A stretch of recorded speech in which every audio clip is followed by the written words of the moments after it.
Assalamualaikum warahmatullahi wabarakatuh. Video ini adalah aksi nyata modul 1.4 Budaya Positif. Saya Andi Satrio, calon guru penggerak angkatan 11 Kabupaten Pringsewu.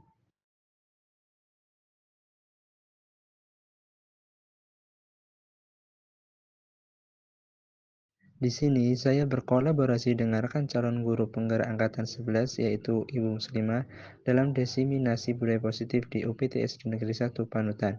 Dalam hal ini, kami berdua mengharapkan bahwa aksi nyata ini bisa bermanfaat dan bisa diterapkan di sekolah kami.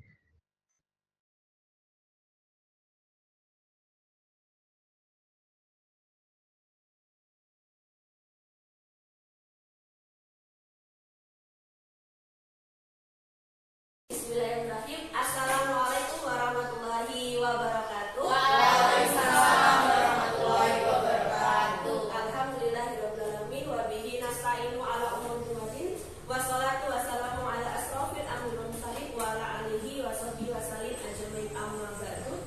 Yang pertama saya ucapkan yang terhormat kepada Bapak Kepala UPTS Negeri 1 Panutan, Bapak Mahfud SPD SD, dan Bapak Ibu Guru SD 1 Panutan beserta staf yang berbahagia. Insya Allah hari ini diberikan nikmat oleh Allah, kita masih bisa bermuajaah di kelas 3 untuk bersama-sama dalam kegiatan pengimbasan aksi nyata modul 1.4 Budaya Positif. Kemudian acara selanjutnya, marilah kita buka acara ini dengan membaca bacaan basmalah. Bismillahirrahmanirrahim. Acara yang kedua yaitu sambutan, dan sambutan yang pertama akan disampaikan oleh Bapak Kepala Sekolah kepada Bapak Mahfud. Dipersilakan.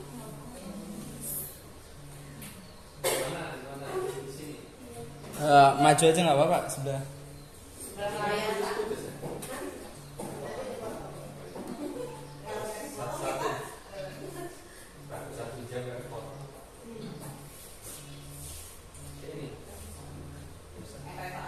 Bisa bapak.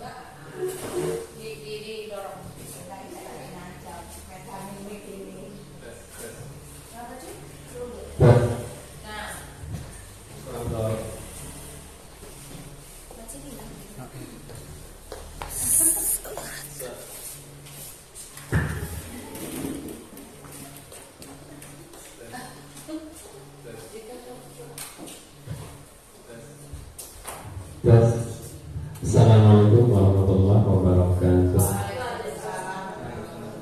Selamat pagi, salam sejahtera untuk kita semua. Tabibur.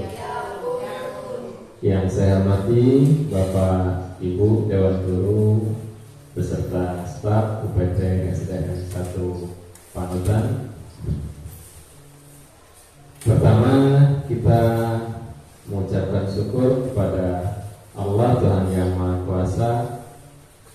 Hari ini kita masih dalam keadaan sehat walafiat, sehingga kita bisa melaksanakan suatu kegiatan kita selaku guru, selaku pegawai di UPT SDN 1 Panutan. Dan pada hari ini kita melaksanakan kegiatan yaitu aksi nyata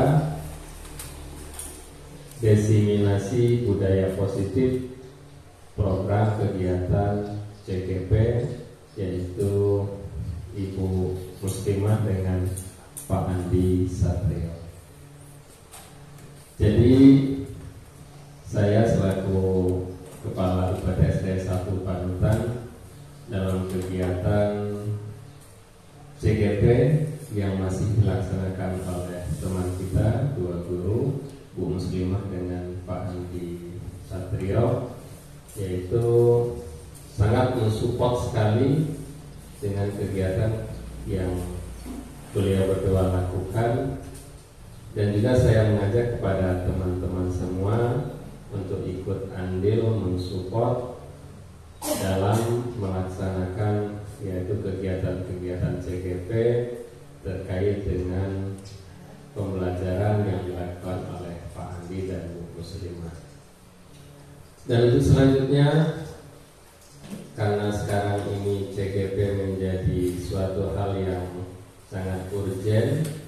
guru penggerak itu sangat urgent di pendidikan kita, dan alhamdulillah kita artinya sudah punya 2 orang guru kandidat ini calon, mudah-mudahan nanti lulus dan nanti bisa melakukan pergerakan-pergerakan yang positif, yang baik di dalam kegiatan belajar yang ada di UPT SDN 1 Panutan, dan juga sangat mempengaruhi hasil dari kegiatan belajar tersebut untuk anak didik kita, sehingga anak didik kita bisa merasakan yaitu perubahan-perubahan pembelajaran yang menyenangkan, yang aktif.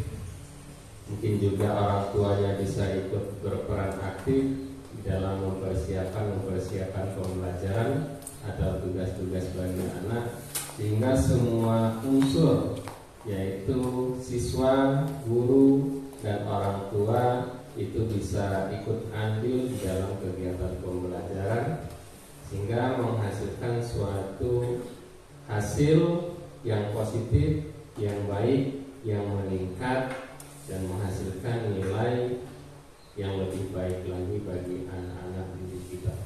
Baik itu dalam istilahnya nilai di akademik maupun nilai-nilai keterampilan seperti keahlian-keahlian atau skill bagi anak didik kita.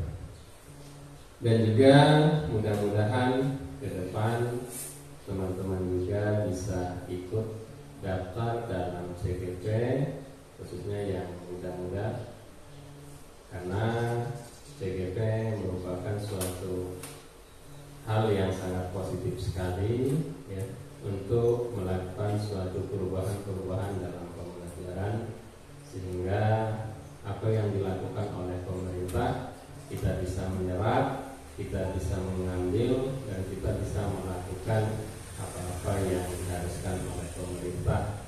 Dan kita artinya tidak, istilahnya tidak seperti zaman dulu melakukan suatu pembelajaran, tetapi ada perubahan-perubahan, yaitu perubahan-perubahan yang baik terkait dengan perkembangan zaman. Dan mudah-mudahan kita semua selalu dalam keadaan sehat di dalam melaksanakan tugas kita, karena kita tugasnya ini sehari-harinya sangat banyak sekali. Mudah-mudahan tugas kita bisa selesai, badan kita sehat, sehingga kita menghasilkan suatu hasil kinerja yang cukup baik juga. Mungkin itu saja yang dapat saya sampaikan dalam sambutan tentang aksi nyata diseminasi budaya positif di UPT SDN 1 Panutan. Mudah-mudahan berjalan dengan baik, dan saya akhiri. Assalamualaikum warahmatullahi wabarakatuh. Waalaikumsalam.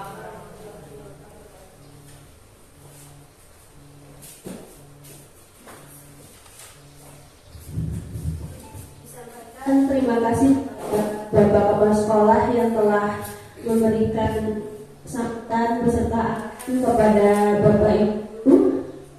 Kemudian acara Selanjutnya yaitu penugasan dari modul 1.4 budaya positif sekolah di UPT SDN 1 Panutan. Yang kali ini saya sendiri Bu Muslimah dan Pak Andi Satrio, calon guru penggerak angkatan 11 Kabupaten Pringsewu, akan melakukan pengibasan atau diseminasi aksi nyata 1.4 budaya positif di sekolah. Melakukan pengibasan atau diseminasi aksi nyata 1.4 budaya positif di sekolah. UPT SDN 1 Panutan. Yang kali ini saya sendiri Bu Muslimah dan Pak Andi Satrio, calon guru penggerak angkatan 11 Kabupaten Pringsewu, akan melakukan atau diseminasi aksi nyata 1.4 budaya positif di sekolah.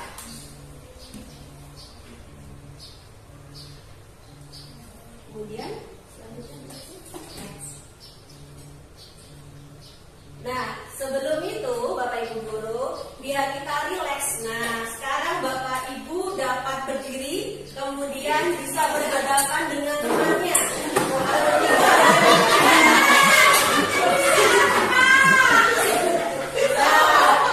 Sebelum kita melakukan pembahasan, bertiga boleh.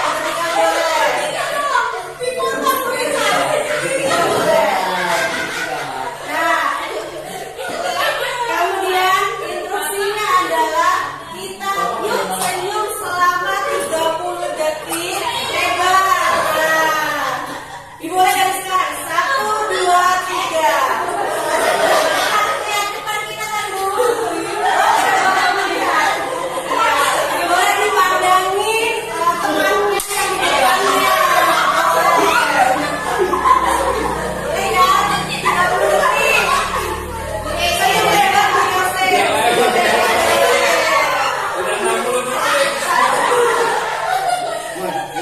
Cukup, Bapak Ibu, terima kasih.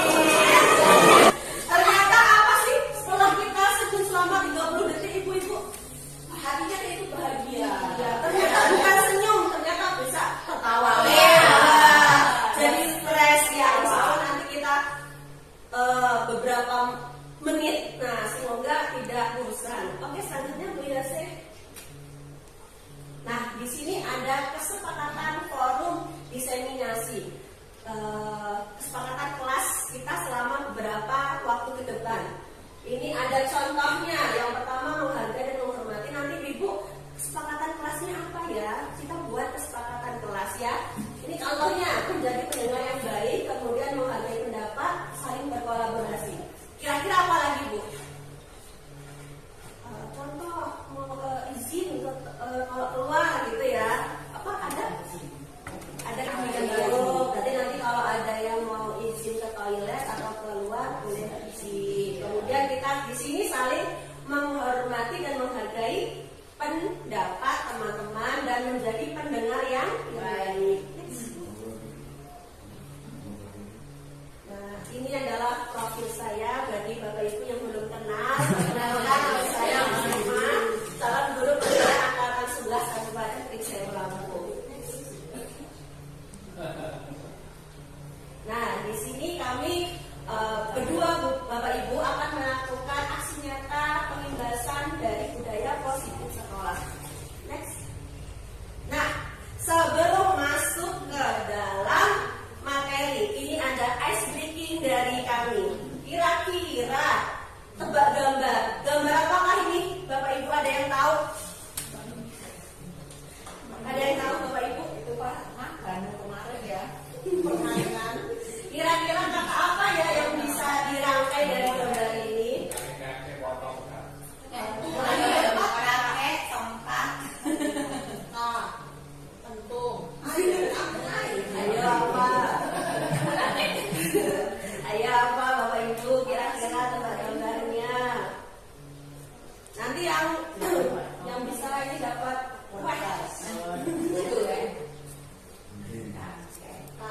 tuang air. Iya betul Bu Anissa. Tuang air. Next Bu Yosef. Gambar kedua kira-kira apa? Kira-kira apa Bapak Ibu?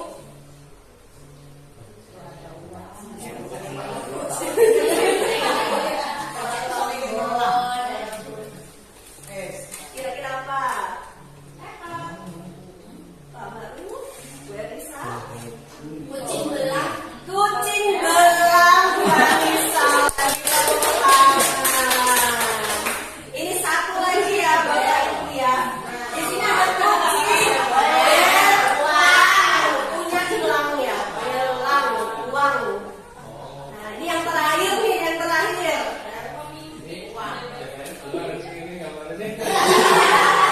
Pemimpin bebek ya, itu kan mimpi ya. Apa? Biasa. Orang banyak bebek.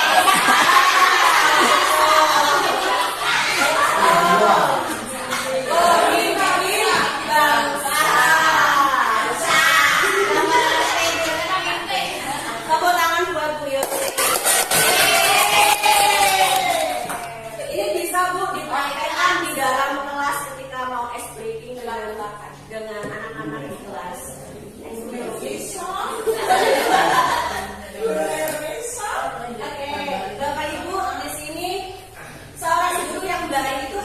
memiliki kemampuan dalam mewujudkan budaya positif di sekolah. Budaya positif tersebut dapat dijalankan dengan menerapkan konsep-konsep inti. Nah, ini ada beberapa 6 konsep inti budaya positif yang telah kami pelajari beberapa bulan terakhir ini di pendidikan guru penggerak.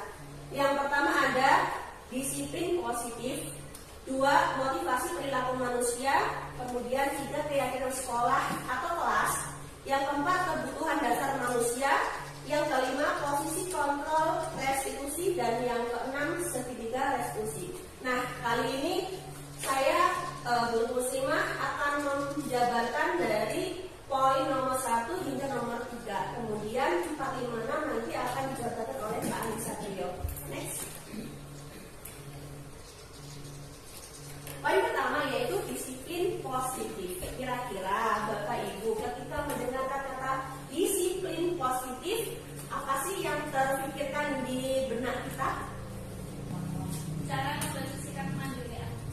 Disiplin, cara membentuk sikap disiplin. cara membentuk sikap anak. Oh, benar sekali tadi kata Bu Api, yaitu cara penerapan disiplin kepada anak-anak. Bagaimana caranya itu menerapkan nilai-nilai kebajikan, nilai-nilai kebaikan kepada anak-anak. Next, you say. Nah, disiplin positif di sini merupakan suatu cara penerapan disiplin yang mengajarkan anak itu bisa bertanggung jawab dan menumbuhkan kesadaran diri berdasarkan nilai-nilai kebajikan. Kira-kira Bapak Ibu sudah tahu belum tentang nilai-nilai kebajikan universal itu apa aja? Nilai-nilai kebajikan. Contoh nilai-nilai kebajikan seperti mandiri, kemudian ada menghormati, kemudian ada tertib, apalagi Bu kira-kira nilai-nilai kebaikan yang bisa tumbuh dari anak-anak atau diri kita. Mandiri, disiplin, kemudian tanggung jawab, apa tuh tadi? Tertib, berani membuat keputusan, ya betul. Banyak ya Bu ya, tanggung jawab, gotong royong, dan selanjutnya itu nilai-nilai kebajikan. Jadi di sini poinnya adalah bagaimana kita sebagai guru itu bisa menumbuhkan nilai-nilai kebajikan anak-anak itu biar mereka tuh sadar. Jadi kalau menumbuhkan nilai-nilai kebajikan itu dari diri sendiri atau harus dari luar? Dari diri sendiri. Ya, dari diri sendiri. Kemudian nah, di sini ada stimulus, respon, dan teori kontrol. Di sini guru harus mempunyai kontrol kepada siswa untuk bisa menumbuhkan atau menerapkan disiplin positif. Saya ambil contoh stimulus respon. Yang pertama, realitas atau kebutuhan kita sama. Teori kontrolnya, realitas kebutuhan kita itu berbeda. Saya dengan Bu Anissa itu pasti akan berbeda.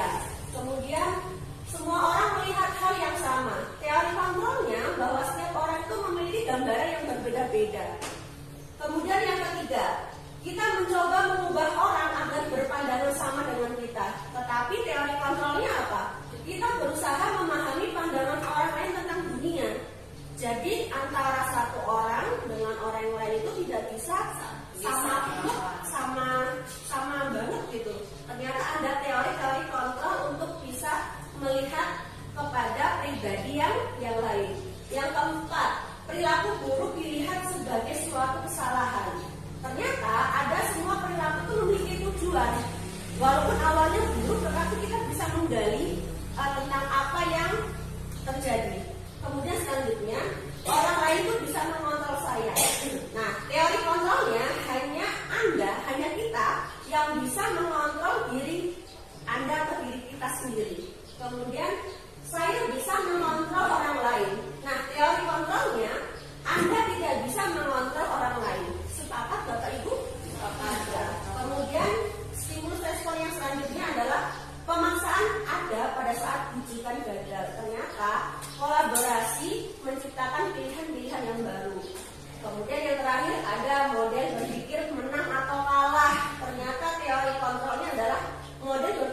menang. Selanjutnya Bu Ines. Nah, nanti kita sebagai pendidik bisa menerapkan disiplin positif ini kepada anak didik kita di kelas masing-masing atau lingkungan yang lebih luas, yaitu lingkungan sekolah. Disiplin diri dapat membuat murid memahami dan menyadari berdasarkan motivasi internal, bukan akibat paksaan, ujian, ataupun hukuman. Jadi, bagaimana kita bisa menerapkan disiplin positif tadi itu, anak-anak itu memang terbesit atau terpikirkan dari internalnya, bukan dari eksternal. Memang dari nilai-nilai kebajikan yang setiap orang itu pasti punya. Kita kemudian bagaimana caranya bisa menumbuhkan atau menyadarkan anak-anak untuk bisa menerapkannya dalam kehidupan sehari-hari. Kalau di sekolah berarti dilaksanakan di lingkungan sekolah. Nah, ini tadi Ibu nilai-nilai kebajikan universal. Nah, kalau di sini bisa dilihat, kalau di dalam tujuan pendidikan Indonesia itu bisa dilihat dari profil pelajar Pancasila. Profil pelajar Pancasila ini dari beriman bertakwa kepada Tuhan Yang Maha Esa dan berakhlak mulia, mandiri, bernalar kritis, berkebinekaan global, bergotong royong dan kreatif itu sudah mencakup dari nilai-nilai kebajikan universal. Jadi di P5 itu sudah mencakup semuanya. Jadi kalau ada anak-anak yang sudah mandiri, kemudian anak-anak bisa mengaplikasikan beriman, nah itu termasuk dari nilai-nilai kebajikan. Kira-kira nilai-nilai kebajikan itu baru kali ini mendengar atau kita sudah familiar sebelumnya, Bapak Ibu? Sudah ya. Sudah. Sebenarnya kita sudah melakukan, tapi memang ada kata-kata yang baru. Kalau saya nilai-nilai kebajikan itu malah memang baru kemarin pas ikut di modul ini baru ternyata itu namanya nilai-nilai kebajikan. Ternyata ya di dalamnya ada mandiri, gotong royong, kreatif, beriman dan seterusnya. Kemudian nah, ini ada nilai kebajikan yang kedua. Menurut Ibu Primary Years Program, sikap murid itu benar yang tadi kita jabarkan ya, ada toleransi, ada rasa hormat, ada integritas, kemudian ada mandiri, menghargai, antusias, empati, keingintahuan, kreativitas, kerjasama, percaya diri, dan komitmen, dan selanjutnya. Ini nilai-nilai kebajikan yang harus kita tumbuhkan dan kita kembangkan dari pribadi anak-anak murid kita. Selanjutnya.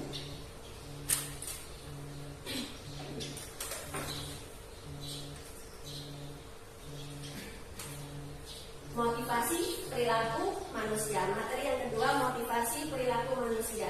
Nah, sebelum melanjutkan ke materi, saya ingin bertanya Bapak Ibu, motivasi perilaku manusia. Kira-kira motivasi itu apa? Dorongan. Ya, dorongan dari dalam diri untuk melakukan sesuatu. Jadi, Bapak Ibu, di sini motivasi perilaku manusia itu memang benar kata Bu Anies tadi ya, adalah motivasi atau dorongan dari dalam diri. Next. Sebelumnya. Ya, kalau di modul 1 dan 4 itu Bapak Ibu ada 3 motivasi perilaku manusia. Ada motivasi intrinsik dan ekstrinsik. Nah, yang pertama, motivasi perilaku manusia itu yang pertama untuk menghindari ketidaknyamanan atau hukuman. Kemudian yang kedua, untuk mendapatkan imbalan atau penghargaan dari orang lain.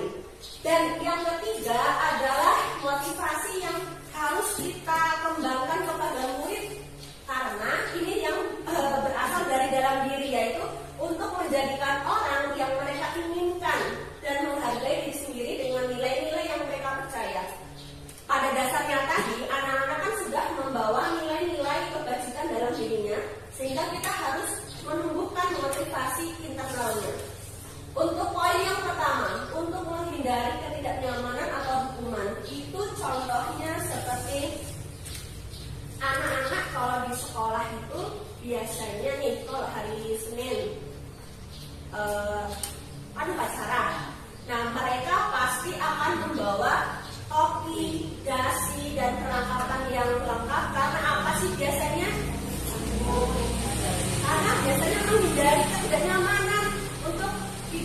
dihukum.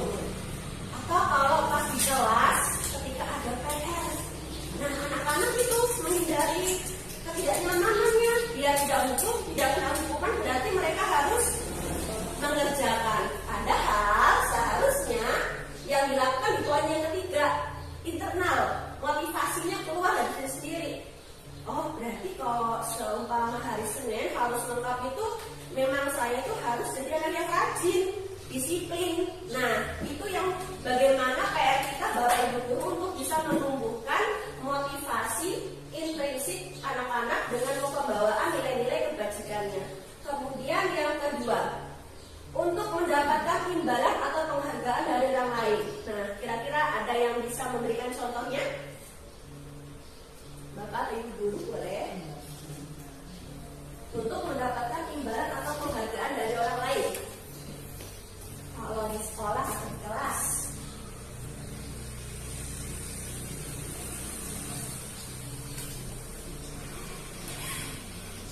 Bisa?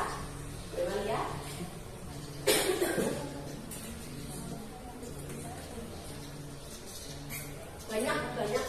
banyak contohnya. Anak-anak itu motivasinya untuk mendapatkan imbalan atau penghargaan dari orang lain.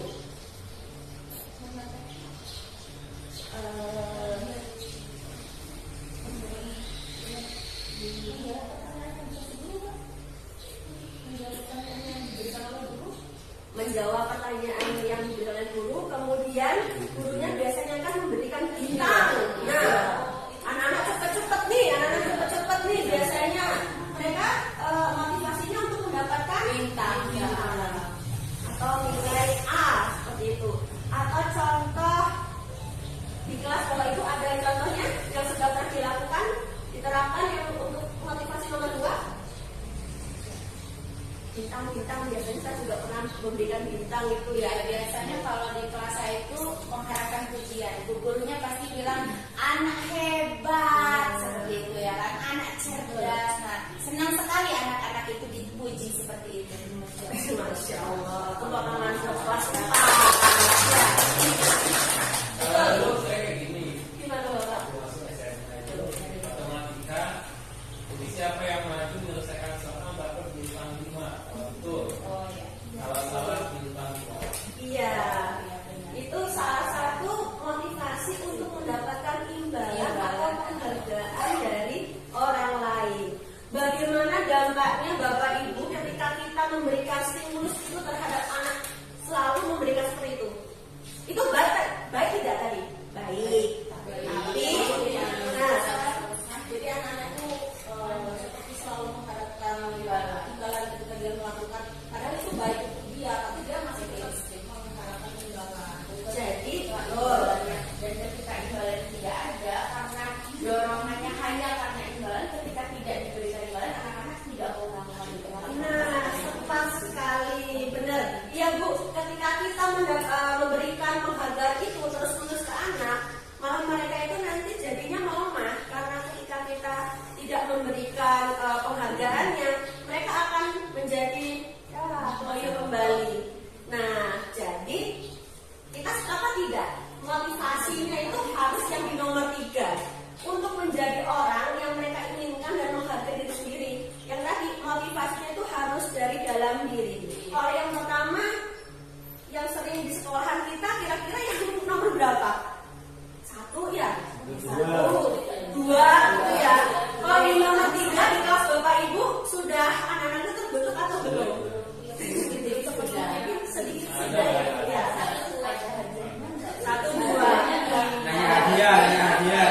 Tapi kalau ada nggak ada, kalau yang ketiga itu kalau di kelas nanti memang sudah ada, tapi nggak semua anak Ya, merasa sama doa itu dia memang. Saya juga nggak pernah kasih Walaupun gurunya tidak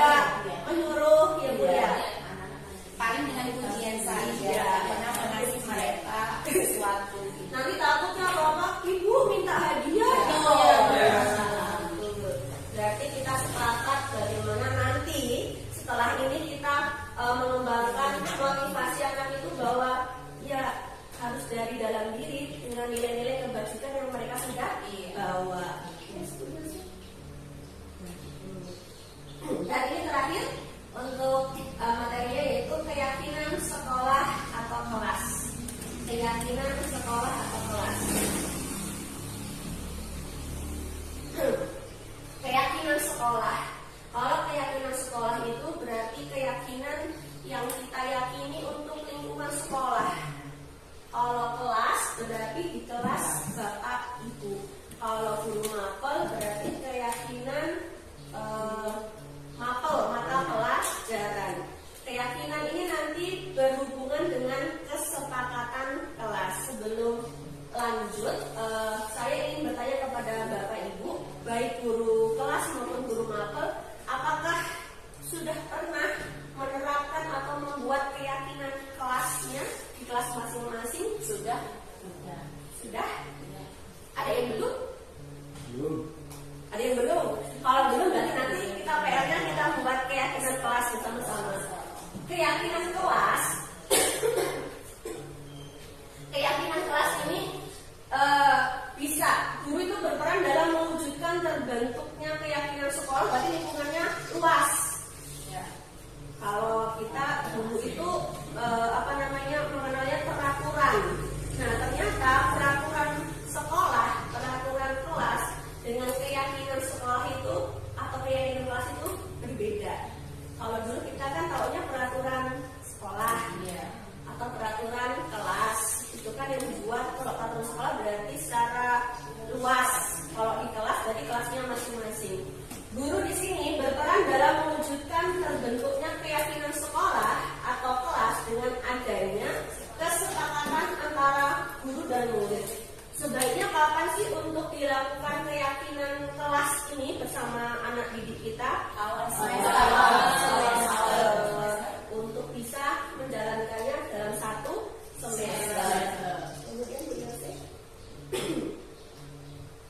nah, keyakinan sekolah atau kelas berupa pernyataan-pernyataan universal yang mudah diingat dan dipahami dan harus diterapkan di lingkungan sekolah.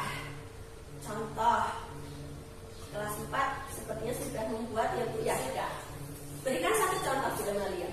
Pada saat mereka datang dan pulang, jadi harus sesuai dengan jadwal yang ada seperti itu. Ya, berarti datang dan pulang tepat waktu. Biasanya dituliskan keyakinan kelas ini dengan kalimat positif ya. Kemudian kelas yang lain, Bu Anissa?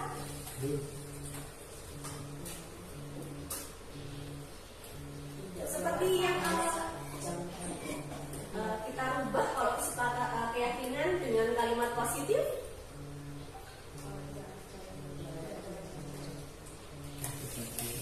Seperti apa? Tertib, dilarang mencoret-coret tembok dalam kelas. Biasanya kan anak-anak itu kalau nggak ada kesepakatan gitu kan semaunya menjaga kebersihan kelas dan seterusnya. Nah, di sini ada contoh keyakinan kelas. Ini tugas yang sudah pernah saya kirimkan. Kalau saya pun walaupun guru mapel pernah membuat keyakinan kelas bersama anak-anak ketika mereka belajar di pelajaran agama itu seperti apa gitu. Walaupun guru mapel juga bisa membuat kesepakatan atau keyakinan kelas dengan anak didik. Yang pertama contoh kehadiran. Jadi anak-anak tuh datang ke kelas tepat waktu. Kemudian izin jika akan terlambat masuk sekolah atau tidak masuk sekolah. Atau tadi izin ketika keluar kelas. Kemudian contoh yang kedua, menjaga kebersihan dan kerapian meja masing-masing. Kemudian membiasakan 4 kata ajaib. Tolong, permisi, terima kasih, maaf. Kemudian berdoa sebelum kalau nanti pulang dari dan sesudah pelajaran itu termasuk dari keyakinan kelas atau kesepakatan kelas.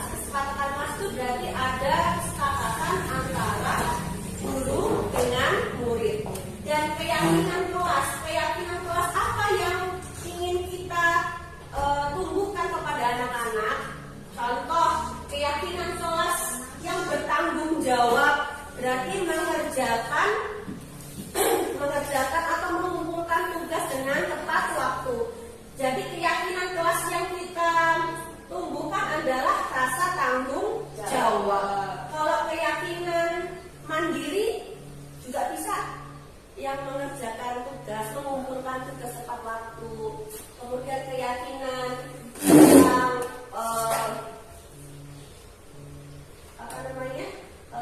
yang religi, berdoa sebelum dan sesudah, seperti itu. Nah, di sini Bapak Ibu, jika kita sebagai guru kelas atau guru mapel belum mempunyai keyakinan kelas, nanti kita bisa membuat keyakinan kelas bersama anak-anak. Kemudian biar tidak lupa itu biasanya nanti kita tempel di kelas masing-masing. Biar fungsinya untuk apa?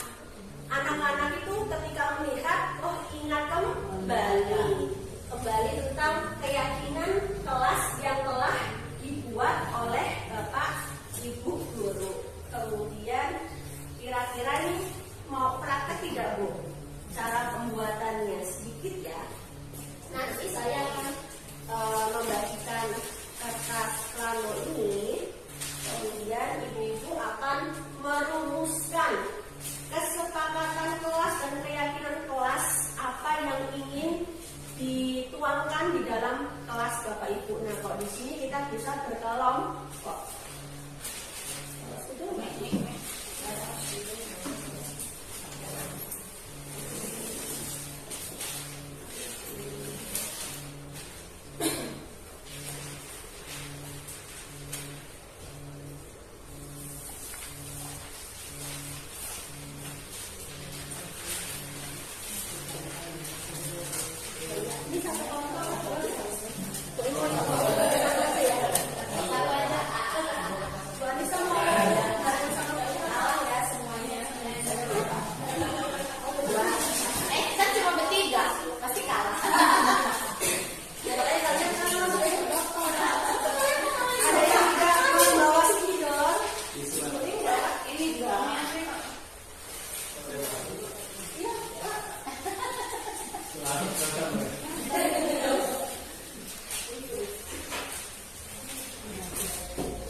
Negatif, tidak selalu positif.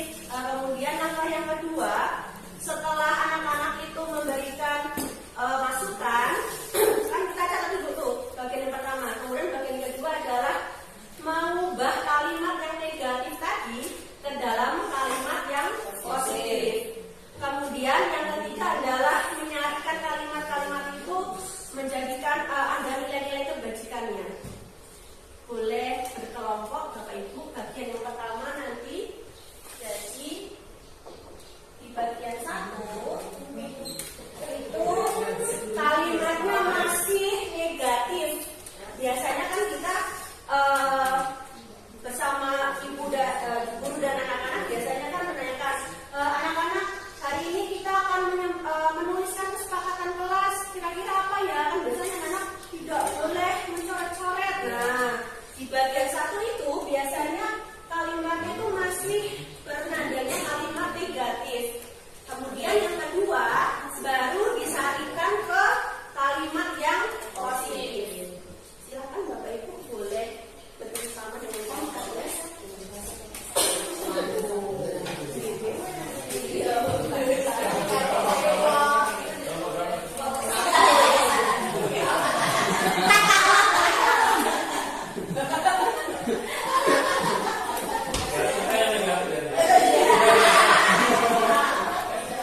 Nanti boleh dihias, biasanya kalau di kaos kan anak-anak suka menghias ya Bu ya.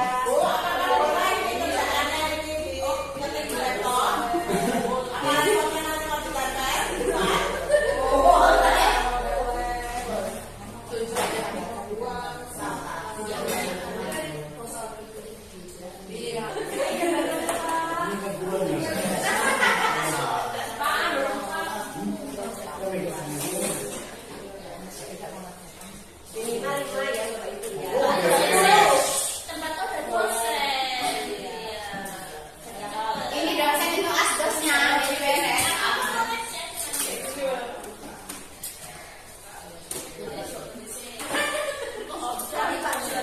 Iya. Presentasi dia.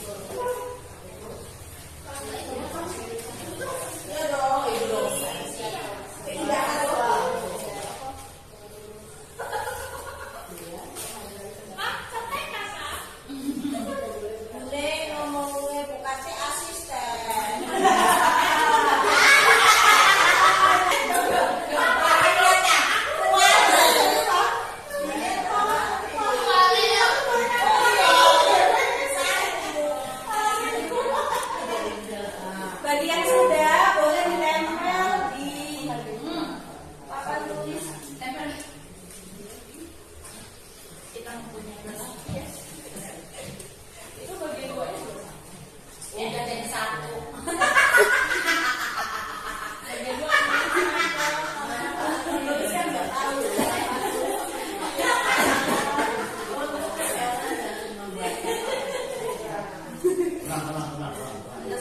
Tenang ya. Iyo, ini oke. Tidak sudah boleh ditempel di depan ya Bapak Ibu.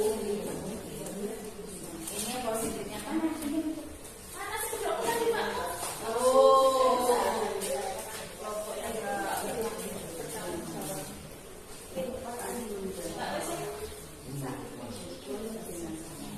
Bagian satu.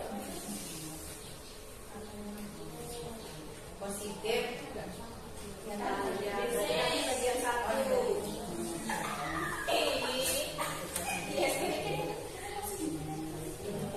Bagiannya sudah selesai. Belum bagian 2.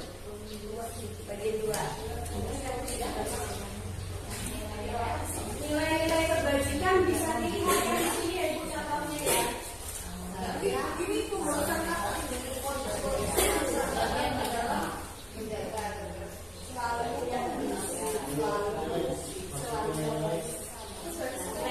Kan contohnya di layar.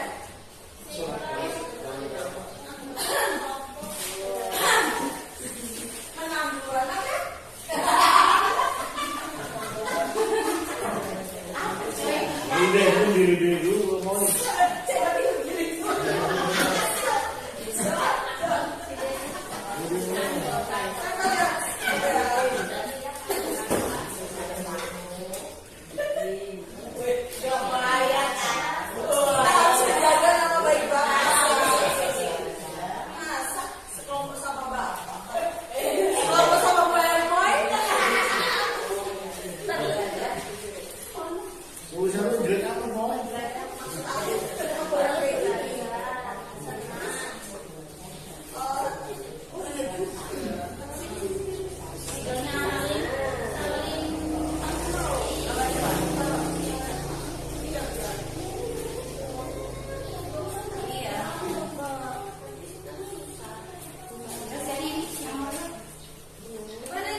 Jawabannya semuanya benar ya.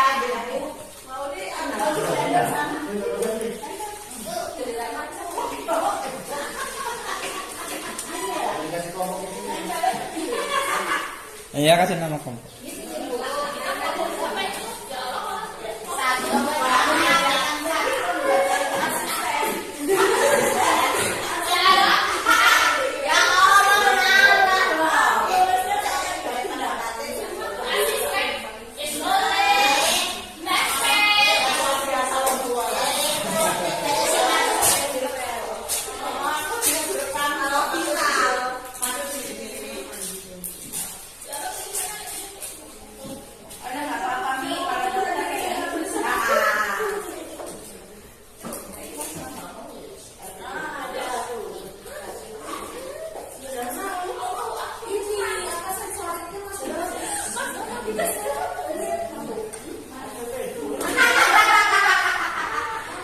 Emang kelompok yang aneh. S2 gabung sama S3 gitu ya.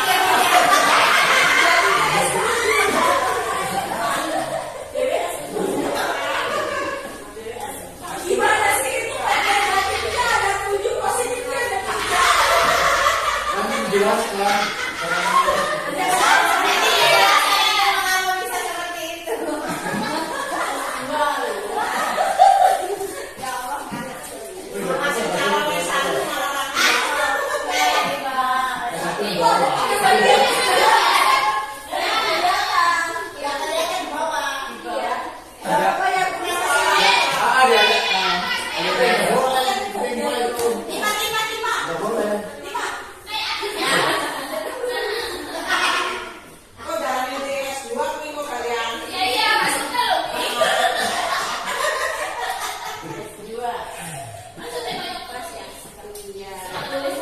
Baik, terima kasih Bapak Ibu sudah menuangkan. Kita mau mendengarkan hasil dari ini mau diacak atau dari nomor 1?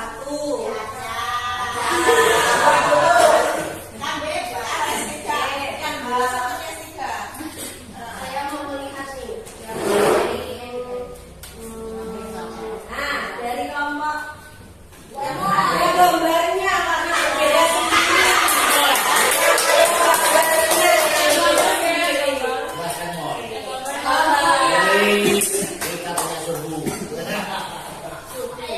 silakan Bu Maria dijelaskan Bu Maria.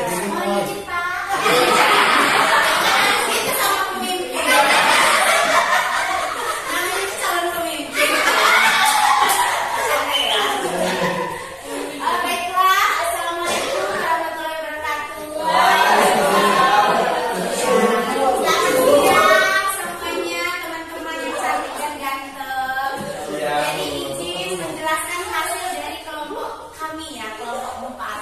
Sebelumnya perkenalkan dulu, saya sendiri Emalia, ada Apri, ada Bu Eti dan ada Mr. John. Nah, jadi Bapak Ibu, teman-teman semua, hasil dari kelompok kami mengenai tadi nilai negatif, positif, dan nilai kebajikannya. Nah, ini sengaja ya, kalau misalnya teman-teman merasa kok kelompok kami aneh, kata-kata bilangnya ada di belakang. Karena apa? Karena kita tidak harus yang selalu menjelaskan seperti ini. Tidak.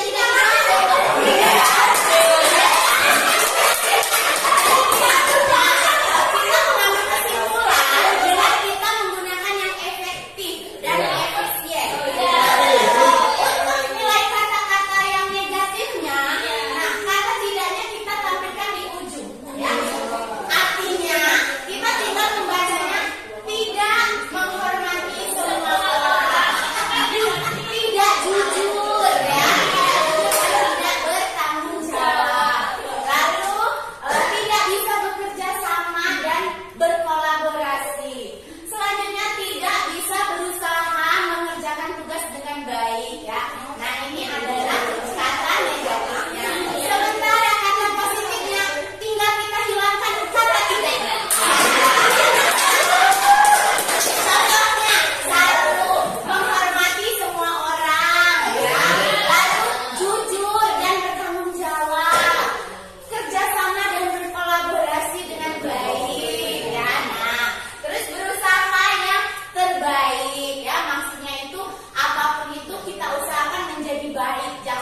nilai kebajikannya. Nah, sudah kita tulis di sini. Sebenarnya sangat banyak waktu kita ya. Jadi kita hanya menuliskan 3 saja. Ya, mungkin nanti akan ditambah oleh kelompok lain yang sangat banyak juga ya. Nah, contohnya 1, setiap anggota kelas itu belajarnya harus dengan senang. Anak senang, guru senang. Kedua, melakukan tugas dengan baik. Jadi jika guru memberikan tugas kepada anak, guru harus melihat ke semua anak ya. Jadi apakah mereka sudah mengerjakannya dengan baik ataukah masih ada yang bercanda, menyontek seperti itu. Nah, yang terakhir, anak dan guru itu harus sama-sama merasa aman, nyaman, damai dan bahagia. Terima kasih. Terima kasih.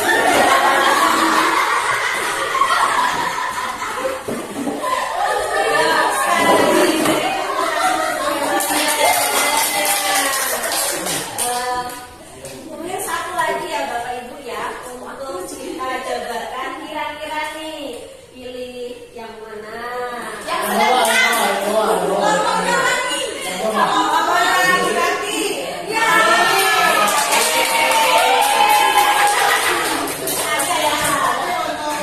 Kita sama-sama belajar. Ya. Apa yang gadis-gadis.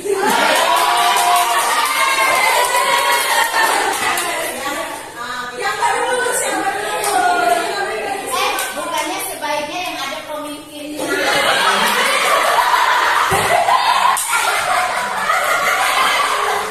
Kata Bapak kita memberikan kesempatan kepada anak-anak. Sekarang Bapak Ibu. Ini atau Anissa nih? Anissa.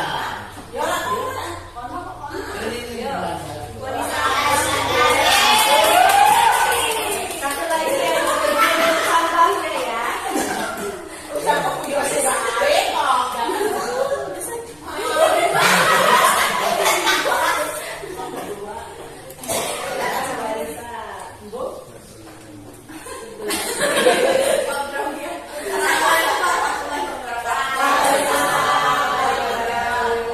Di sini kami akan melanjutkan apa yang sudah disampaikan dari kelompok 4 yang sangat luar biasa.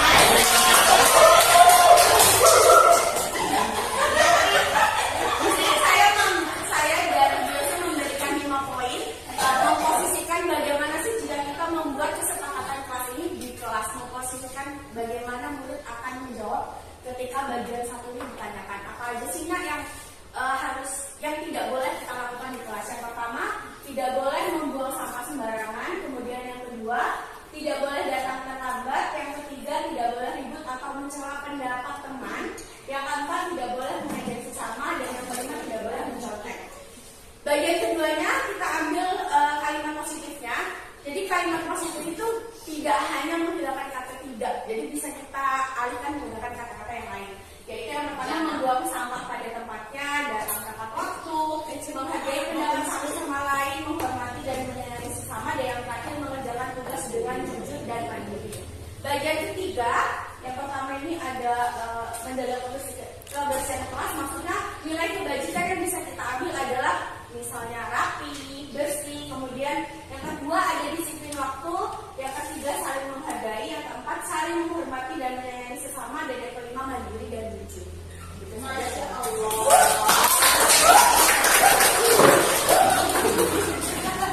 Masya Allah. Beri tepuk tangan sekali lagi kepada yang berat. Alhamdulillah Bapak Ibu. Nah, ini nanti bisa dipraktekkan di awal semester untuk kepada anak-anak ya. Jadi sudah paham ya Bapak Ibu ya. Jadi nanti yang dituliskan di keyakinan kelas bersama anak-anak itu yang bagian 1 atau bagian 2 yang ditempelkan di kelas masing-masing. Bagian 2. Bagian 2. Ini tadi kita sudah belajar cara membuat keyakinan kelas di kelas kita masing-masing. Sepakat Bapak Ibu? Alhamdulillah materi poin 1 tadi ada disiplin positif. Kemudian yang kedua adalah motivasi perilaku manusia. Dan yang ketiga keyakinan sekolah atau kelas sudah kita pelajari bersama. Demikian presentasi dari saya.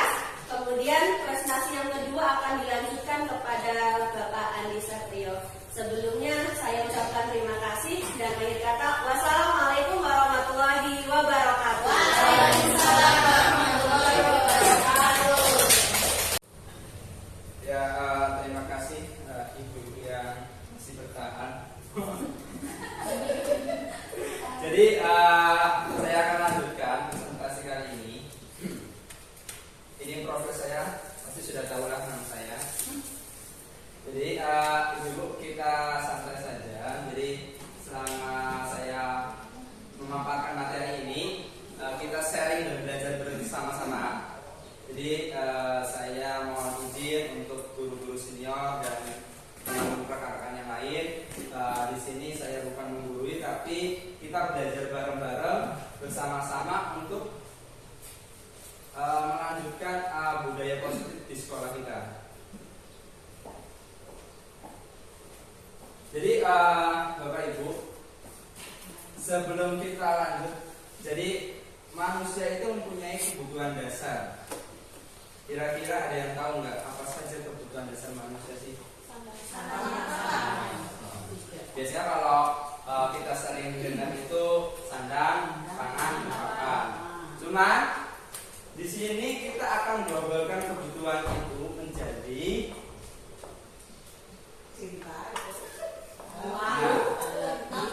kenyataannya gini. Ketika seorang murid melakukan suatu perbuatan yang bertentangan dengan nilai-nilai kebajikan atau melanggar sebenarnya yang dikarenakan mereka gagal memenuhi kebutuhan dasar mereka. Jadi ternyata ini setelah kita review, ternyata anak-anak yang melanggar suatu peraturan atau biasanya kita sebut keyakinan kelas atau keyakinan sekolah, itu mereka itu tidak memenuhi kebutuhan dasarnya, kurang akan kebutuhan dasarnya. Jadi biasanya mereka itu akan melakukan sesuatu yang itu dilanggar agar mereka itu mendapatkan kebutuhan dasar tersebut. Nah, di sini adalah kebutuhan dasar manusia. Ada 5 kebutuhan dasar manusia. Yang pertama itu bertahan hidup. Yang kedua, kasih sayang dan rasa diterima. Ketiga, kebebasan. 4, kesenangan. 5, penguasaan. Jadi ini 5 kebutuhan dasar manusia. Apa itu bertahan hidup? Selanjutnya, kebutuhan bertahan hidup adalah kebutuhan yang bersifat fisiologis. Untuk bertahan hidup misalnya kesehatan, rumah, dan makanan. Nah ini yang kita sering dengar sandang, pangan, dan papan. Kebutuhan biologis sebagai bagian dari proses reproduksi termasuk kebutuhan untuk tetap bertahan hidup. Komponen psikologis pada kebutuhan ini meliputi kebutuhan akan perasaan aman. Jadi manusia itu akan mendapatkan atau dari dalam diri mereka itu mempunyai kebutuhan bertahan hidup. Selama ini kita merasa bahwa apakah kebutuhan bertahan hidup kita sudah terpenuhi atau belum. Kalau misalnya sudah terpenuhi, berarti kita bisa melakukan sesuatu hal yang bersifat manusia. Tapi kalau kebutuhan bertahan hidup kita tidak lengkap, tidak terpenuhi, kita tidak bisa melakukan sesuatu itu seperti manusia pada umumnya. Selanjutnya, selanjutnya ada kasih sayang dan rasa diterima. Kebutuhan ini dan 3 kebutuhan berikutnya adalah kebutuhan psikologis. Pastilah ibu-ibu dan bapak-bapak di sini merasa bahwa kita itu harus membutuhkan rasa sayang dan rasa diterima oleh pihak manapun, entah itu di keluarga, anak, orang tua, lingkungan, bahkan unit kerja dan lain sebagainya. Ini kebutuhan dasar yang harus kita dapatkan sebagai manusia, karena kebutuhan untuk disayangi dan diterima ini meliputi kebutuhan akan hubungan dan koneksi sosial. Jadi kalau kita tidak merasa diri kita diterima atau disayang atau dikucilkan, itu merasa kebutuhan ini akan kurang. dan merasa menjadi bagian dari suatu kelompok itu tidak dirasakan oleh masing-masing. Terusnya, yang ketiga adalah penguasaan, kebutuhan, pengakuan atau kemampuan. Ini pasti masing-masing dari diri kita mempunyai kebutuhan dasar ini, karena setiap manusia ingin diakui, entah itu suatu prosesnya, kemampuannya, suatu kegiatan yang dia lakukan. Pasti masing-masing manusia ingin melakukan atau merasa ingin diakui atas kemampuan mereka sendiri. Jadi kebutuhan ini berhubungan dengan kekuatan untuk mencapai suatu, menjadi komponen, menjadi terampil, diakui atas prestasi, dan keterampilan kita didengarkan dan dimiliki rasa harga diri.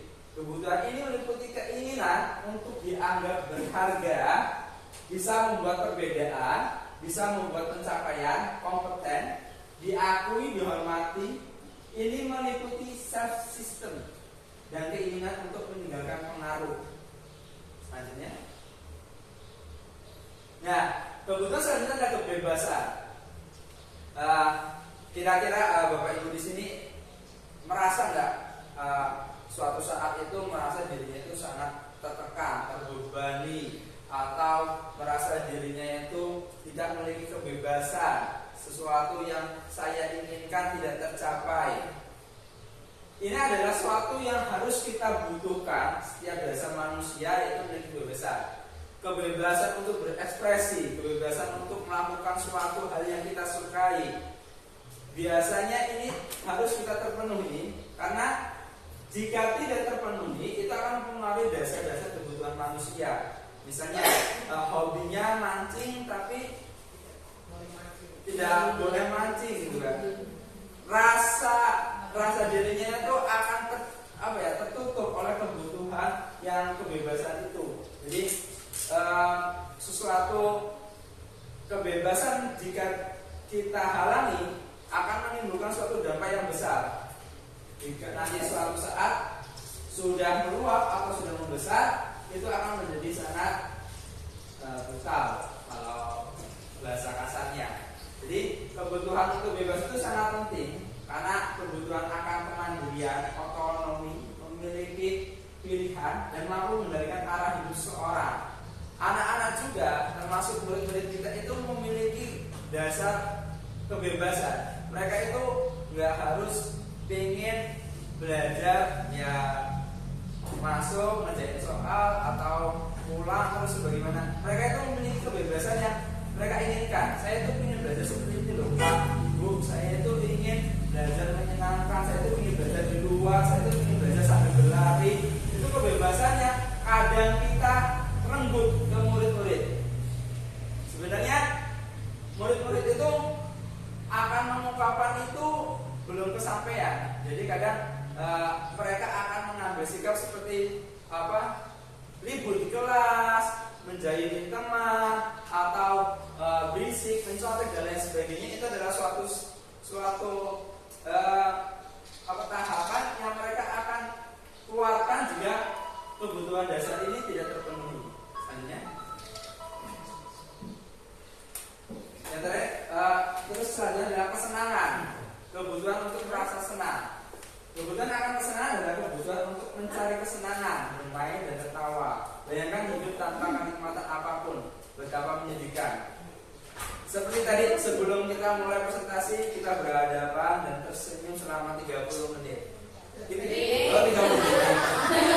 Lama ada 30 menit ya? 30 detik.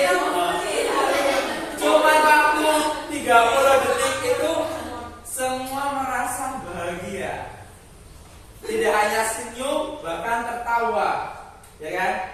Makanya kebutuhan akan merasa senang itu sangat butuh diluapkan oleh masing-masing diri kita, sehingga bisa menimbulkan suasana mungkin hati kita bahagia, lebih senang, lebih bahagia, lebih menyenangkan. Padahal tadi hanya cuma senyum, malah ada yang tertawa, ada yang lain sebagainya, kan?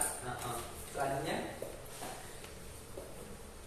nah ini ada kasus ini. Jadi Ibu Juleha, guru wali kelas 9H, ini sedang bingung menghadapi ulas salah satu murid di kelasnya, si Tommy. Beberapa anak telah mengeluhkan Tommy yang seringkali meminta bekal makan siang mereka dengan paksa. Jika Anda menghadapi situasi seperti Bu Juleha ini, apa yang akan Anda lakukan, Bapak Ibu? Menurut Anda, kira-kira apa alasan Tommy melakukan ini? Kira-kira apa yang, kalau situasi ini misalnya Ibu atau Bapak sebagai Ibu Juleha, kira-kira apa yang Anda akan lakukan dengan Tommy ini? Memanggil siswanya. Memanggil. Dengan pribadi. Oh, memanggil secara pribadi. Menanyakan alasannya. Kenapa kan? Terus kira-kira alasan Tommy ini apa melakukan hal tersebut? Karena belum sarapan. Bisa jadi belum apa? Tidak mau dibawakan bekal. Cari perhatian. Bisa, semua itu bisa terjadi. Coba kita cek. Ayo, nah, alasan yang pertama si Tommy ini karena ia lapar. Orang tuanya tidak membawakan bekal makan siang, maka kebutuhan dasar yang sedang diperlukan adalah Tommy adalah kebutuhan untuk bertahan hidup tidak terpenuhi. Bertahan hidup. Iya. Ingin bertahan hidup akhirnya minta bekal. Temannya. Iya, karena benar ibu bapak, benar.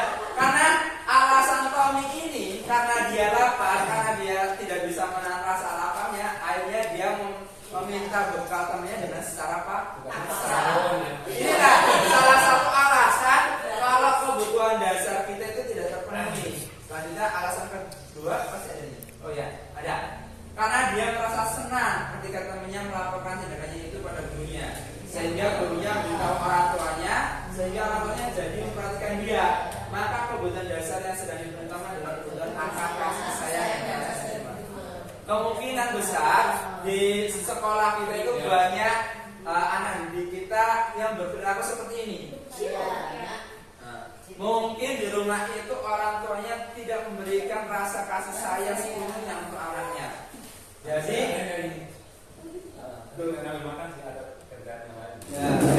jadi kan banyak anak-anak yang mengalami kekurangan kasih sayang dan rasa diterima itu banyak. Mereka akan melakukan suatu hal yang negatif untuk bisa merasakan kasih sayang dan rasa diterima. Ya, bisa jadi desta itu salah satu kemungkinan kekurangan rasa sayang dan rasa diterima oleh orang tuanya, sehingga di sekolah dia melakukan suatu hal negatif, tanda kutip, agar gurunya itu memperhatikan lebih dan memberikan rasa sayang itu. Yang ketiga pasti ada rasa ini. Iya, yang ketiga apa? Karena temannya jadi takut dengan dia dan menuruti keinginannya. Maka sebenarnya kami sedang berusaha menunjukkan dasarnya kan kekuasaan. Jadi si Tommy ini ingin berkuasa, meluapkan rasa penguasaan dia, biar dia diterima, biar dia itu menjadi pemimpin di situ atau bagaimana. Dia melakukan hal tersebut biar semua teman-temannya takut dan segan. Dengan si Tommy ini banyak terjadi nih, entah di tingkat SD, SMP, bahkan SMA. Alasannya keempat, karena dia merasa bosan dengan bekal makanan yang diberikan ibunya dari rumah. Karena ibunya selalu memberikan bekal yang sama. Ini bisa jadi ibu, bisa terjadi hal seperti ini. Kemungkinan besar nih, setiap hari suruh bekal, tapi itu sebenarnya melihat bekal temannya yang enak dan lezat, dia memaksa. Bos ini, itu kan. Kemungkinan ini alasan bisa terjadi. Kebebasan ini memang namanya manusia itu butuh bebas, jadi mengekspresikan dirinya membutuhkan segala cara ya seperti ini. Dengan si kejadian si Tommy ini misalnya. Alasan yang kelima adalah karena ia lakukan karena iseng dan menikmati ekspresi wajah teman-temannya yang kesal. Dia ingin merasa senang kalau melihat teman-temannya itu kesel. Ada seperti ini, ada banyak dan terjadi. Karena memang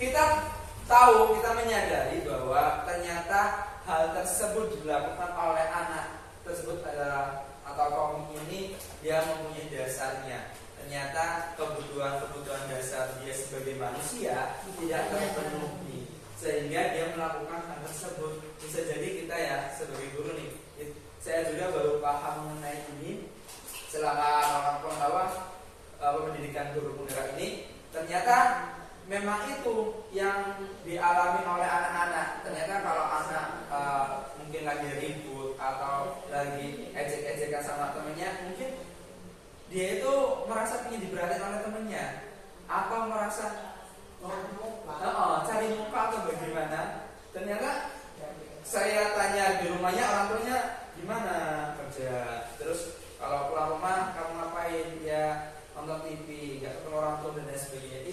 Itu adalah salah satu kebutuhan mereka yang kurang.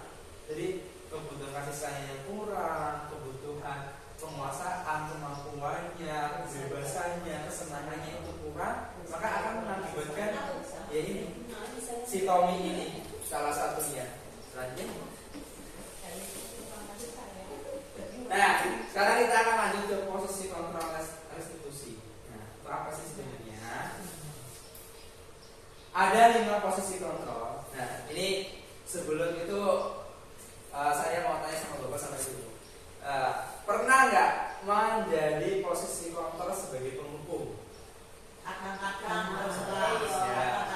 Kadang pernah, kadang tidak, ya kan? Terus tergantung situasi. Sebagai pembuat merasa bersalah.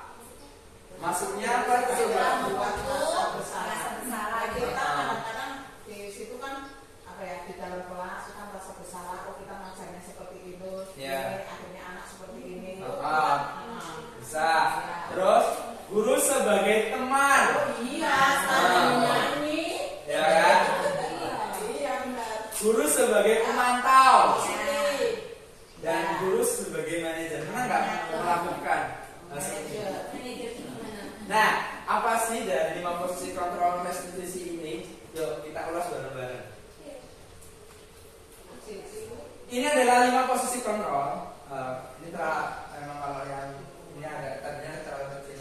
Jadi di sini ada identitas gagal, kontrolnya dari luar, identitas berhasil dari luar, identitas berhasil bisa dari diri. Jadi kontrol identitas berhasil itu bisa sukses dari luar maupun dari diri masing-masing.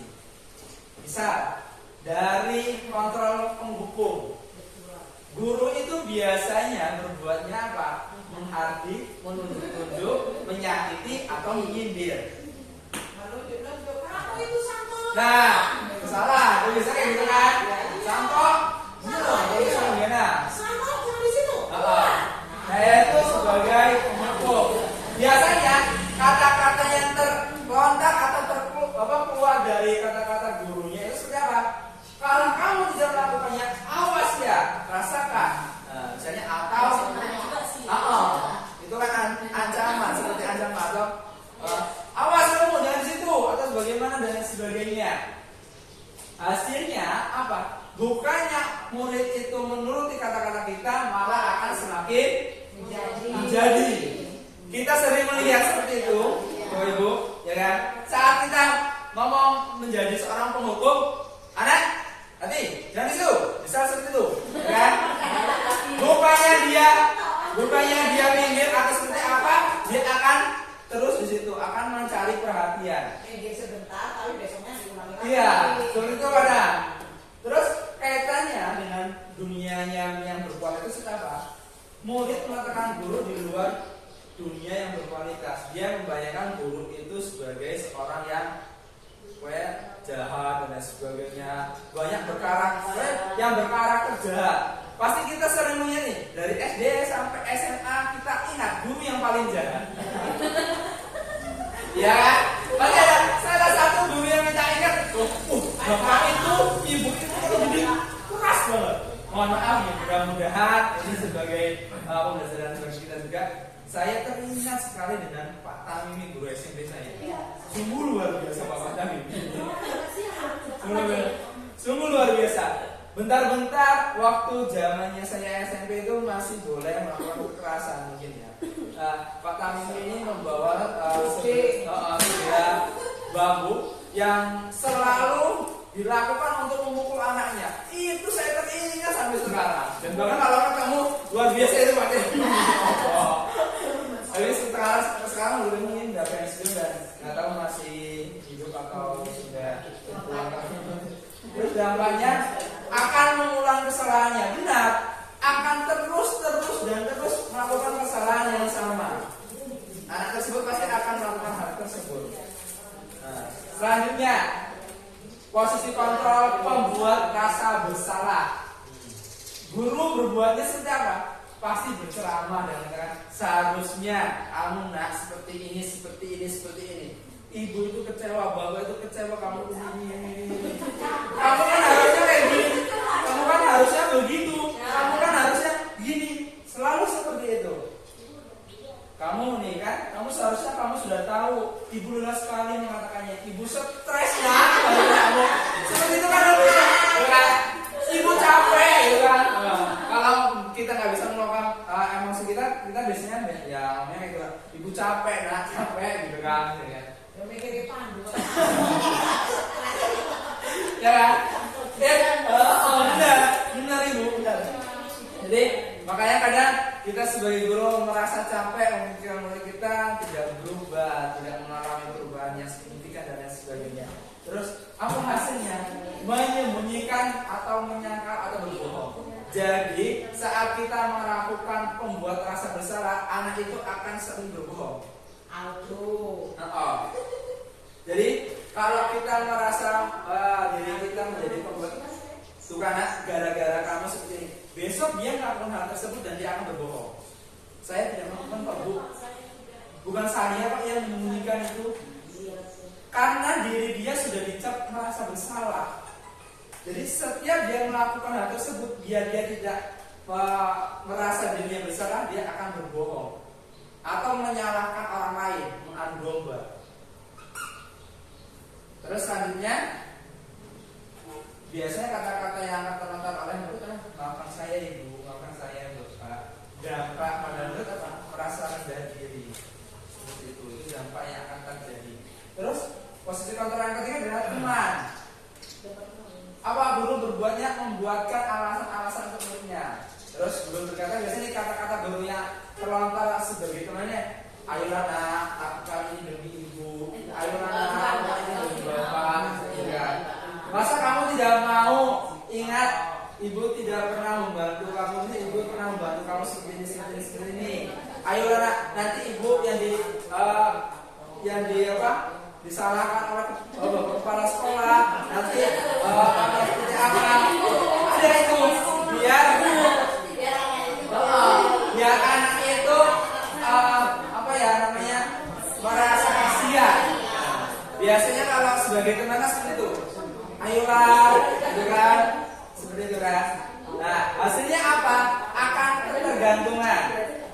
Kaitan dengan dunia berkualitasnya apa? Murid meletakkan guru sebagai orang yang sangat penting di dunia berkualitas. Murid biasanya berkata apa? Saya pikir bapak atau ibu teman saya, ternyata begitu. Biasanya kata-kata ini akan terkontak oleh murid kita. Dampaknya apa bagi murid? Lemah, tidak mandiri, dan tergantungan. Apa-apa, Bu, Pak, itu yang sering kita alami. Jadi anak-anak itu akan mengalami hal seperti itu. Terus tadinya, iya, benar. Selanjutnya adalah posisi kontrol pemantau. Nah, ini biasanya guru berbuat menghitung dan mengukur. Biasanya kata-kata yang akan keluar oleh sebagai kontrol pemantau ini, apa peraturannya nak?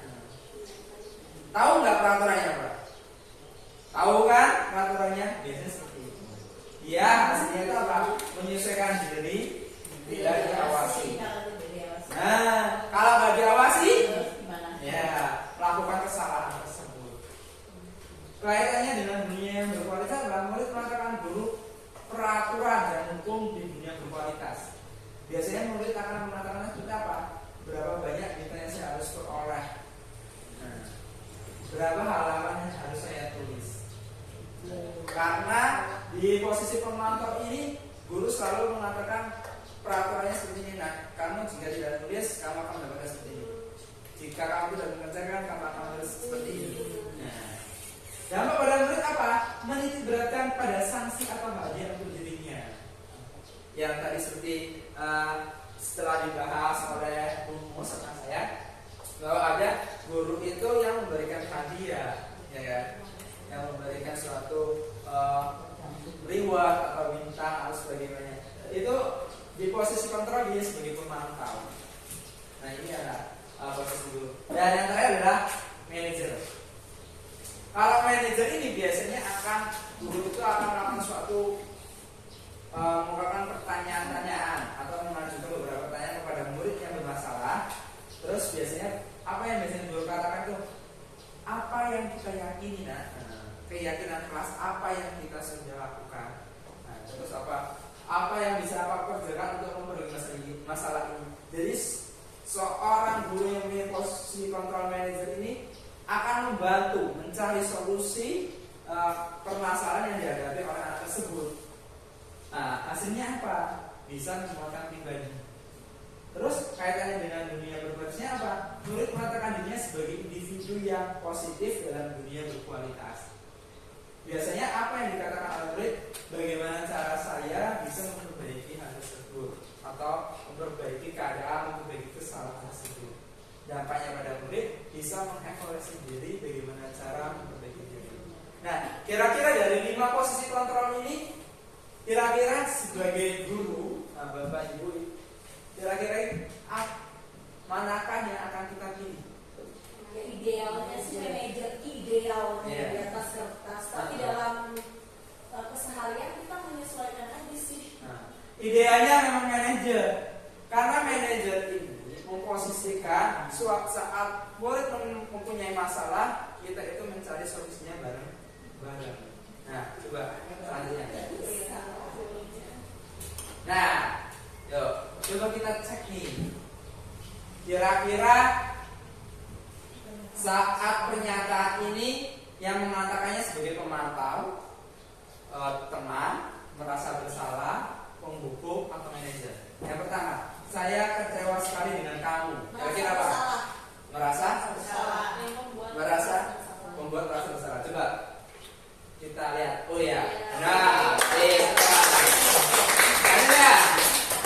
Patuhi aturan saya atau awas. Hukum.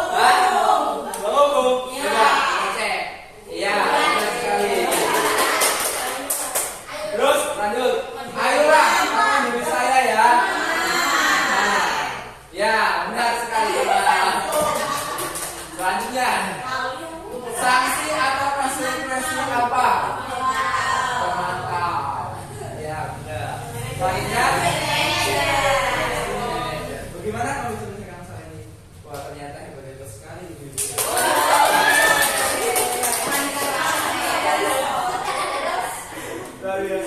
Nah, jadi dari 5 posisi kontrol tersebut, di antara 5 posisi kontrol tersebut, baiknya seorang guru menggunakan posisi kontrol sebagai manajer. Mudah-mudahan kita semua di sini bisa menjadi guru yang dalam posisi kontrolnya manajer. Kita akan berusaha.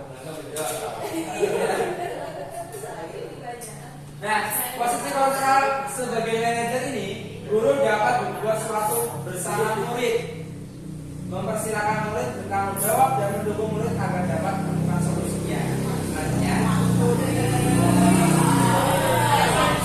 selain itu, posisi manajer ini mengacu pada restitusi yang dapat menjadikan murid sebagai manajer bagi dirinya, sehingga dapat tercipta identitas positif pada murid tersebut. Nah, sebelum itu kita sedikit. Jadi, Bapak Ibu, saya mempunyai berdiri dulu aja. Ya. Jadi, karena sini semua Bapak Ibu dan guru-guru semua. ASBG-nya adalah guru berkata. Kalau ada kata-kata guru berkata duduk, berarti Berdiri.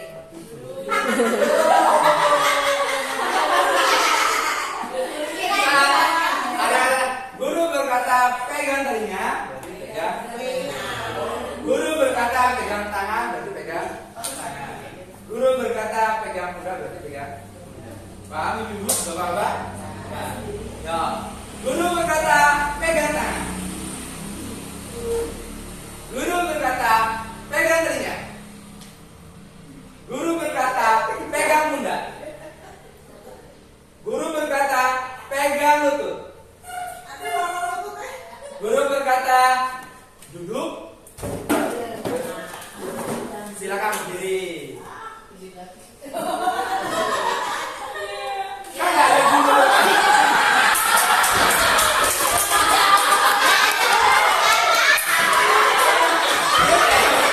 Guru berkata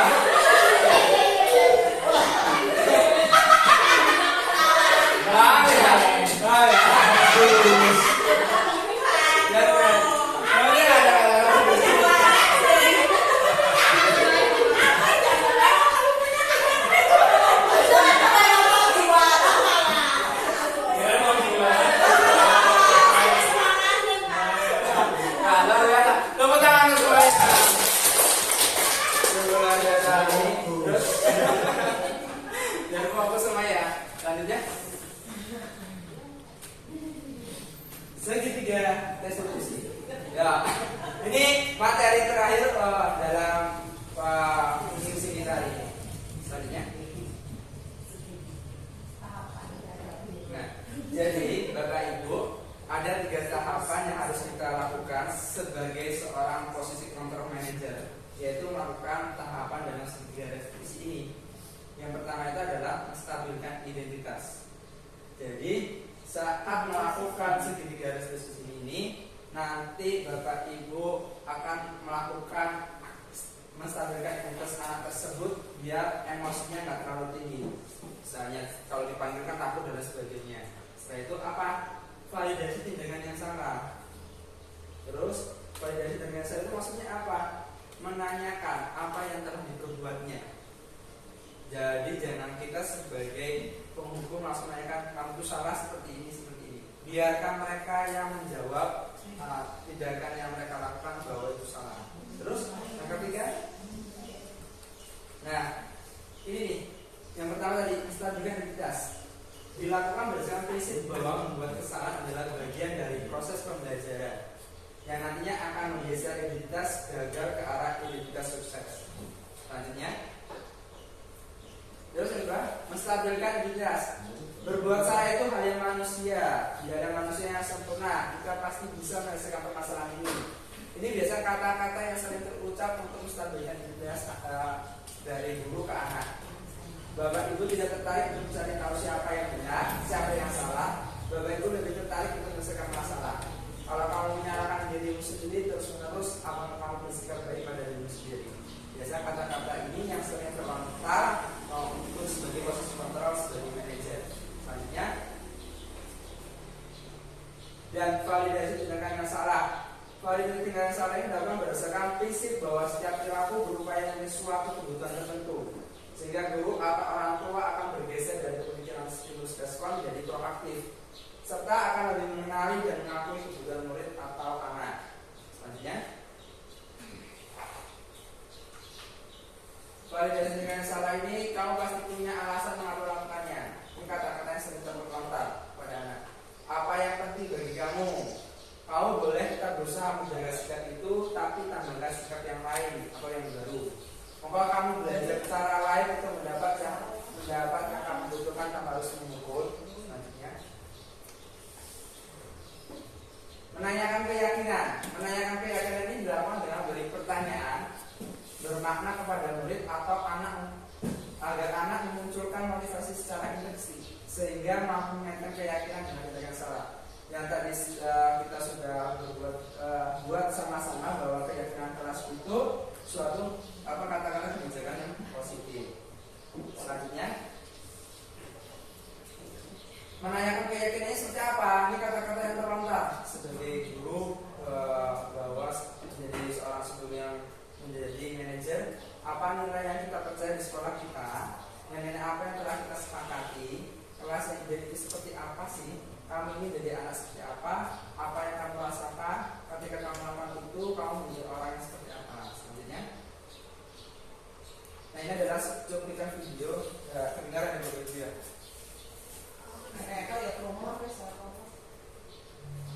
Bluetooth mode.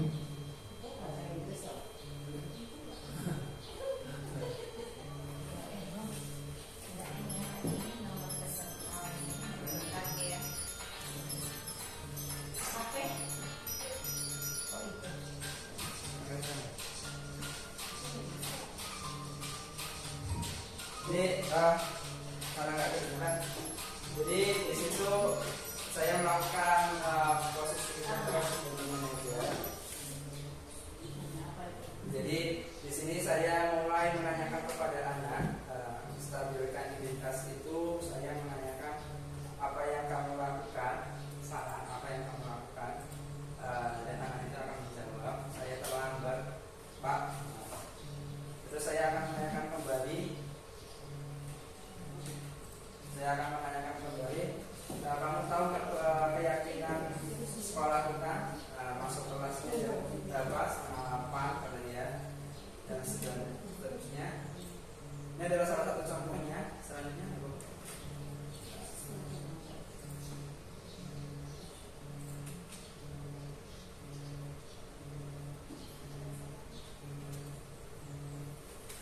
nah, jadi seorang guru itu harus memiliki dari sikap disiplin positif, motivasi terhadap manusia, kegiatan sekolah, kelas, kebutuhan dasar manusia, positif kontrol institusi, positif diskusi.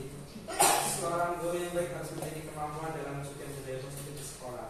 Budaya positif tersebut dapat dijalankan dengan melakukan konsep-konsep yang tadi yang kita sudah paparkan. Terima kasih Bapak Ibu, semoga dari materi yang kita paparkan dengan saya dari Ibu Muslimah menjadi suatu pedoman yang baik bagi kita semua dan menjadi suatu disiplin yang positif untuk sekolahan kita ke depannya. Nah, untuk itu sebelum ini selesai, saya mempunyai 3 kasus. Nanti tinggal dipilih 3 kelompok saja. Nanti berperan sebagai guru dan murid. Dibaca.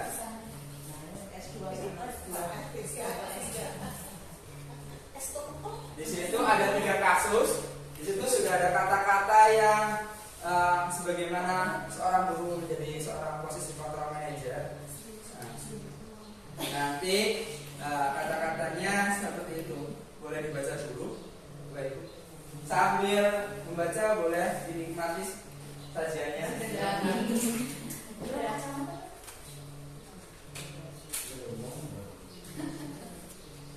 Dibaca.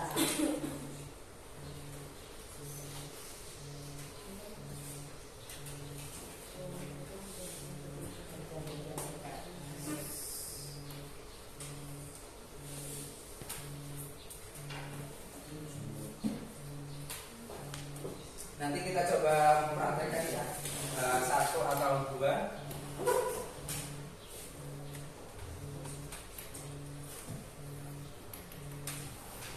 Satu aja dari. Nanti siapa yang mau maju menjadi seorang guru dan seorang murid? Aku mau Bulia, guru Bulia. Enggak, jangan Bulia terus. Pak Jo ada berarti. Bulika dulu ya tampil. Silakan senior. Coba Bulika untuk Boleh kalau memang sudah dibaca. Itu kan satu kertas, satu kasus itu 2 kertas itu ada sebagai guru dan murid. Jadi nanti yang murid kata-katanya itu, guru kata-katanya di situ ada. Jadi misalnya Bu Ica Anissa ini sebagai guru, Diosnya jadi murid. Bisa. Oh iya sih, Pak. Jadi kita coba disampaikan dengan kasus itu.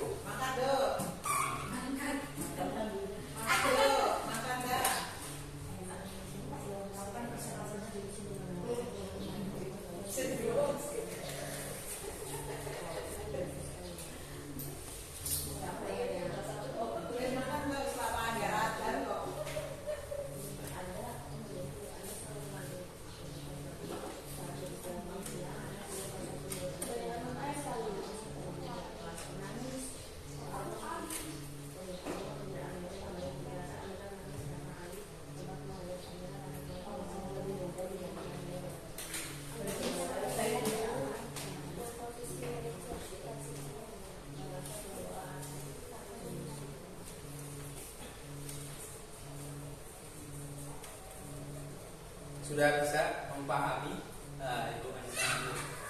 Kira-kira tergambar kasusnya dan kira-kira apa yang kata-katanya harus terucap.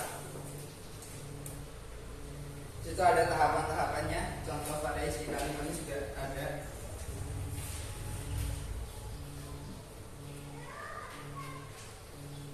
Yang sebagai guru biasanya yang menanyakan, tapi nanti anak juga akan lebih aktif. Dia menceritakan kondisi tersebut.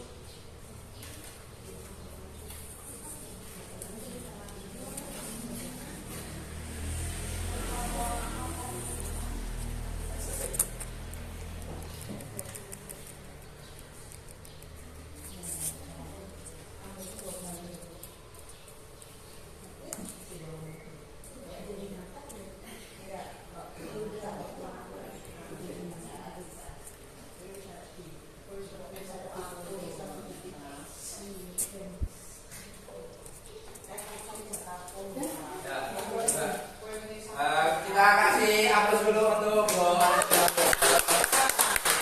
sambil dengan dibagi jadi beda kasus. Iya. Coba kita sama-sama memperhatikan bareng-bareng apakah ini adalah salah satu contoh sebagai guru di posisi control manager. Boleh, Ibu? Silakan. Enggak mau ditantangin kamu mau ngejek dia.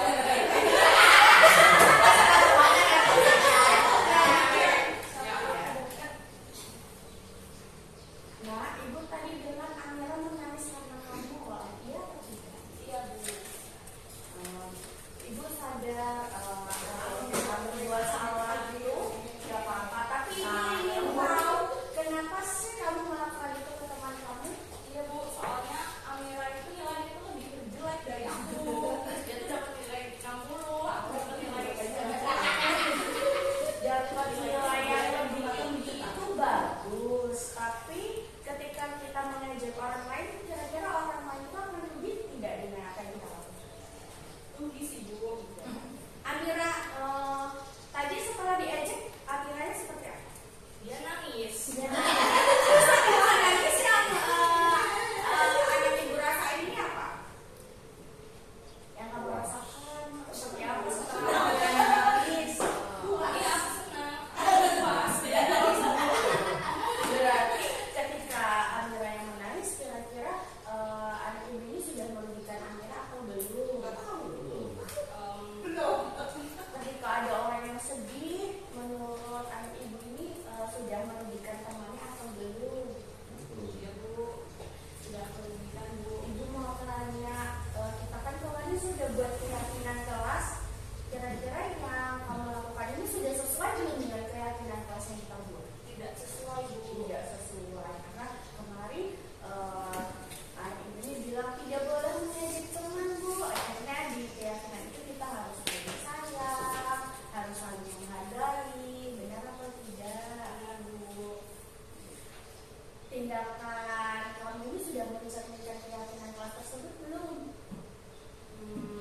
Belum, Bu. Jadi yang harus dilakukan apa ya? Yang harus dilakukan setelah ini apa? Ngulangin, Bu. Ya, tidak akan mengajak lagi anak Ibu. Anak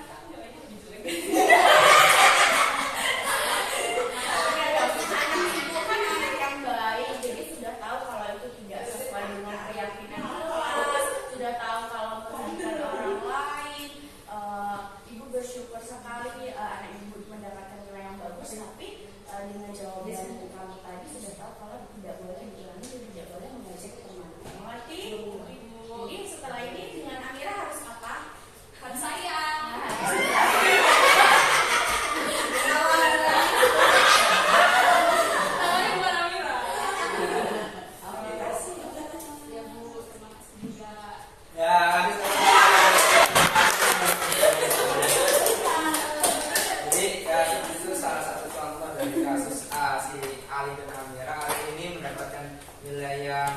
bagus dan Amira itu nggak jelek, dan Ali mengejek si Amira ini. Itu salah satu bagaimana cara menstabilkan identitas, melakukan tindakan yang salah, terus meyakinkan bahwa keyakinan kelas kita itu seperti apa. Nah, seperti itu ya Bapak Ibu. Mungkin itu cukup dari saya atas presentasi yang telah kami paparkan. Saya dan Bu Muslimah mengucapkan terima kasih. Bu Muslimah.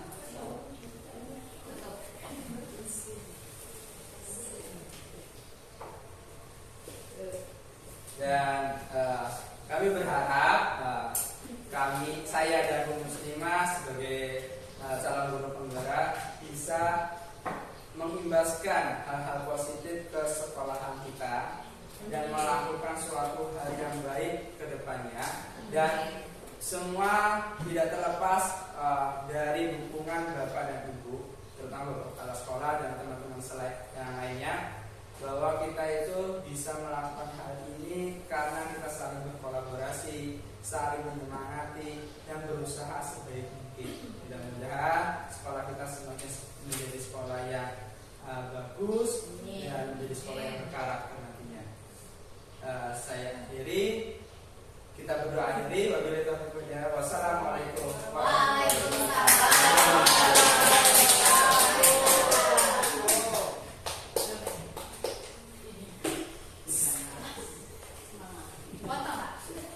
Kita mau dulu ya. Perkenalkan, nama saya Akila Putri Alsifa. Saya ingin menyampaikan tentang pendapat saya tentang keyakinan kelas adalah dengan adanya keyakinan kelas mempunyai budaya positif dan membuat teman-teman lebih disiplin, tertib, dan saling mengingatkan. Terima kasih. Assalamualaikum warahmatullahi wabarakatuh.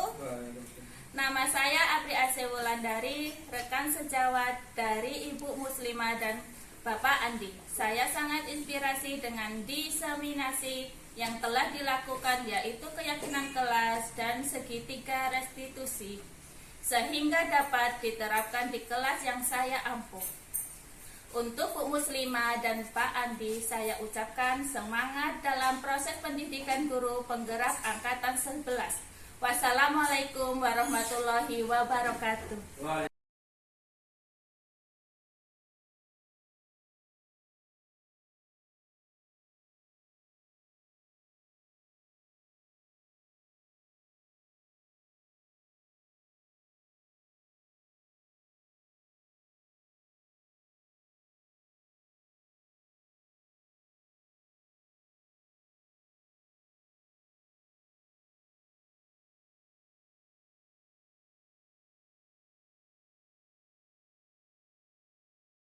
Selamat pagi Pak Tapi.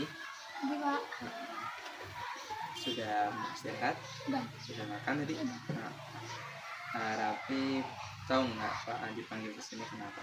Karena telah berangkat sekolah, Pak. Karena terlambat. Jadi Rafi ya, setiap orang itu memang pernah melakukan kesalahan. Tapi ingat, kesalahan itu jangan lekas kamu ulang terus, dan keseringan dilakukan lagi kesalahan tersebut. Jadi tapi tahu memang alasnya kenapa loh kok bisa terlambat, Telat bangun tidur, Pak. telat bangun tidur. Padahal kan Nabi tahu kan kalau sekolah kita itu masuknya jam berapa? Setengah 8. Tadi Rafi berangkatnya jam berapa? Setengah 8 lebih. Setengah 8 lebih. Nah, berarti besok-besok Rafi itu harus bangunnya lebih awal, lebih pagi, ya kan? Jadi biar nanti berangkat sekolahnya tidak terlambat, ya kan?